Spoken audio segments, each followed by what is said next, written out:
Halos isang buwan matapos maitalagang punong maestrado, inilatag ni Supreme Court Chief Justice Maria Lourdes Sereno ang mga balak niyang reforma sa hudikatura. Narito ang aking report.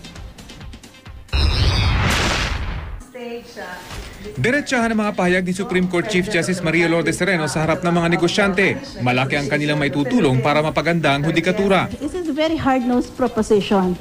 It does not help for you to bribe magistrates and court employees. And to that extent, I'm very grateful for your pledge.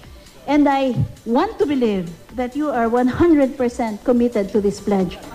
Aminado si Chief Justice Sereno, maraming problema ang hudikatura sa kanyang pagpasok bilang bagong punong maestrado. Bagay na pipilitin daw niyang tugunan sa kanyang 18 taong pamumuno sa kataas-taasang hukuman. We have integrity issues, and I don't have to explain this. We have serious inefficiencies in operations, and I'm not ashamed as the CEO of the judiciary to admit this. We have competence or competency issues, and we have issues on public trust and confidence. 4 na punto ang inilatag ni Sereno sa mga negosyante bilang bahagi ng judicial reform sa kanyang pamumuno. Kasama rito ang pagtatatag ng Internal Affairs Office, pag-professionalize sa hanin ng kanilang mga tauhan at pag-outsource sa ilang non-core functions sa hudikatura.